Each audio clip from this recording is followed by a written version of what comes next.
After making a video about sucker punches a while ago, a lot of people seem confused about the definition of what a sucker punch actually is. I think what it boils down to is that they are defining a sucker punch by whether it was fair or not. If they feel it's justified, then it's not a sucker punch to them, with many giving an example where there's a confrontation, a verbal argument, you're standing in front of each other, and then whatever happens next is not a sucker punch.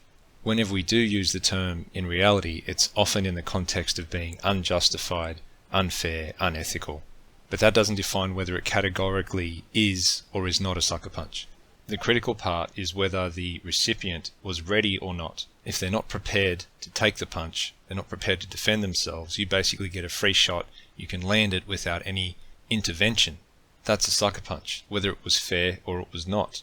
If, for example, you have two boxers who have prepared for months to fight each other, they get in the ring, they square off, they fight a few rounds, then the bell rings and one punches the other when they're not ready, that's a sucker punch. If someone tells you that they're going to burn down an orphanage, so you punch them to stop them from doing that, and they weren't ready, that's a sucker punch, whether it was justified or not. If you consider the name sucker punch, a sucker in American slang is someone who is easily fooled or tricked, and it's the recipient of the punch who's been suckered into that situation.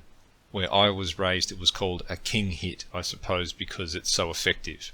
Now, having said all this, I'm sure there will be more comments from people saying, no, it's their fault, it's not a sucker punch, they're the ones who got into this confrontation, they're talking shit, they are going to get hit.